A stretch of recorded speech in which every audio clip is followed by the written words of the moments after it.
you obviously made one retention and one hire yesterday. Can you just talk about how the staff building is going?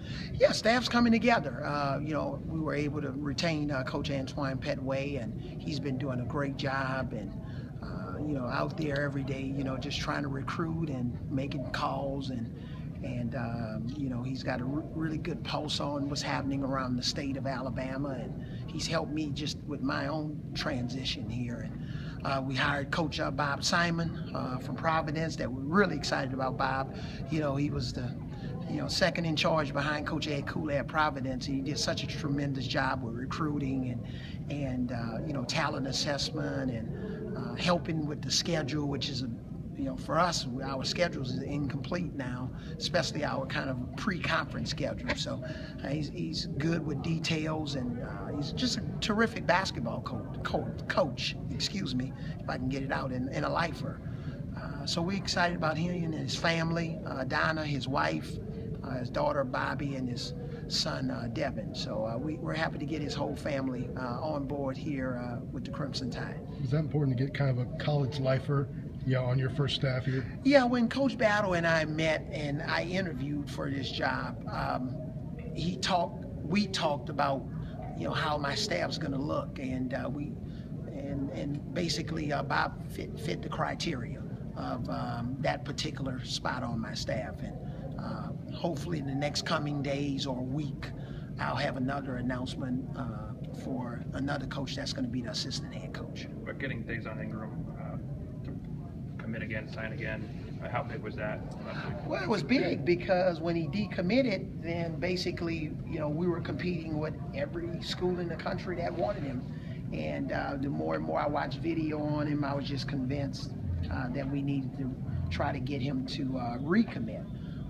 And we spent a lot of time, talking to he and his family. And the last meeting that we had in Mobile, I really felt good about our chances. Not taking anything for granted, but I think we're able to lay out our plan and vision and how he's going to be utilized, what we have available to him as a student, close to home, trying to come and set his own path here at the University of Alabama and not follow in the footsteps of others. What do you like about his game, and also you see him more as a point shooter? Yeah, I love people that can pass the ball. Your plays work a whole lot better when somebody can pass. You can draw up the cutest play, but if you can't pass, dribble, or shoot, then and he's pretty good in all of those areas. And his size gives us an opportunity to utilize his skill set in a lot of different ways. What about making it in with high school recruiting up here? Some big name talent in Alabama, and obviously Daison Ingram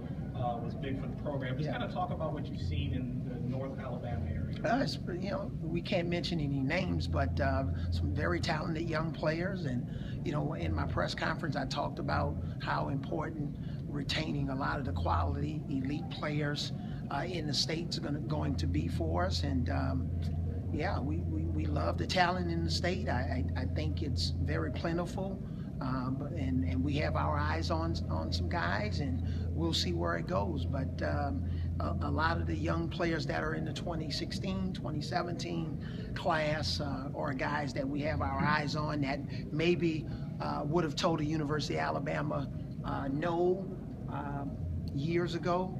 Hopefully they'll tell us maybe, and hopefully some will tell us yes. How do you go about filling the roster now for next season? Yeah, we have a pool of guys that we're talking to, and hopefully trying to get some on campus before they make their final decision. There have been some kids that have decommitted from other universities, and we have some fifth-year guys we're involved with. So it's just, and it seems like a different player comes on the board daily. So we're consistently watching video. Fortunately, I know quite a few of those guys because of my time in the media. And, I'll probably watch more college games last year than I ever had in the previous 5-10 years. So I know a lot of those kids. So we're getting information and calling around, interviewing coaches that have coached against those players, and relying on some of my old media folks that have covered a lot of their teams to give me some insight on it. So whatever resource we can use to help us improve our recruiting and adding players to help the depth of our roster. That's what we're going to do. How fast do you know Lou Deneen at all?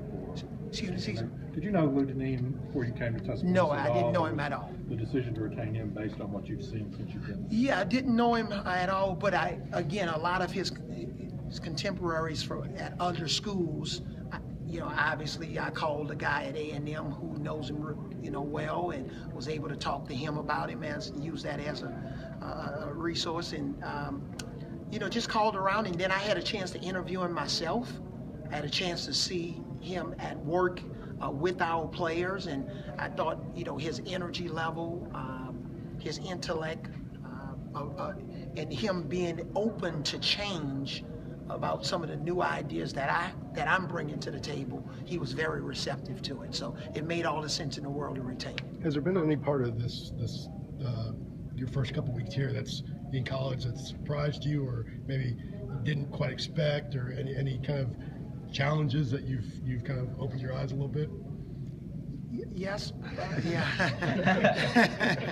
We can't get into it. I just think for us, for this situation, coming from the NBA level, internally, we got a lot of work to do in changing the mindset and habits and staff, and we have to improve on our staffing. There are areas where we've been a little understaffed, and so we have a lot of work to do internally before we can be the external product publicly that I want us to become.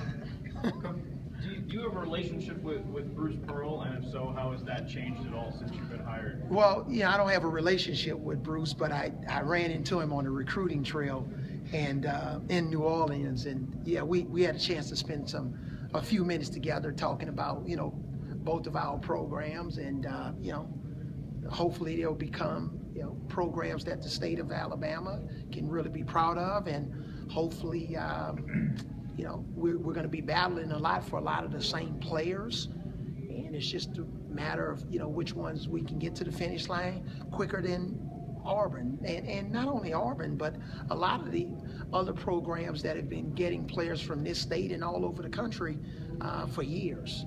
Any trash talk between you two when you we had we had a little fun. Yeah. We have some ideas how to even improve this rivalry. So that was a discussion. We'll probably have part 2 of that discussion in Lexington this week. I was going to ask, you got these kind of barnstorming things. You're competing with Bruce for essentially the state of basketball in the state. So I guess what's that like? I would say more than trying to compete with Bruce in this situation, this trip is about partnering with Coach Saban, and talking to him about how we want to improve the basketball product on and off the floor, and continue to grow a relationship with a coach that I've been a fan of for a long time, and talking, riding in the car with him, talking about coaching situations and leadership tactics and management styles, and trying to get the best out of players and high basketball IQ, players making split-second decisions that can be critical to the success of the team. So I think this trip is more about partnering with Coach Saban, and that's why I'm so excited about this caravan. Any new-time basketball yet? We talked about that. That question came up at our first stop. He still insists that I am not going to be the point guard. I've always wanted to be a 2. As long as I can shoot the 3, and at this age, I think I'll be a pretty good set 3-point shooter. But he's going to have to draw double teams, okay? I want to see how good he is at the pick and roll game and drawing double teams, and then we'll decide for sure if I'm going to be a full-time 2 guard or not. But he's the commissioner of the league.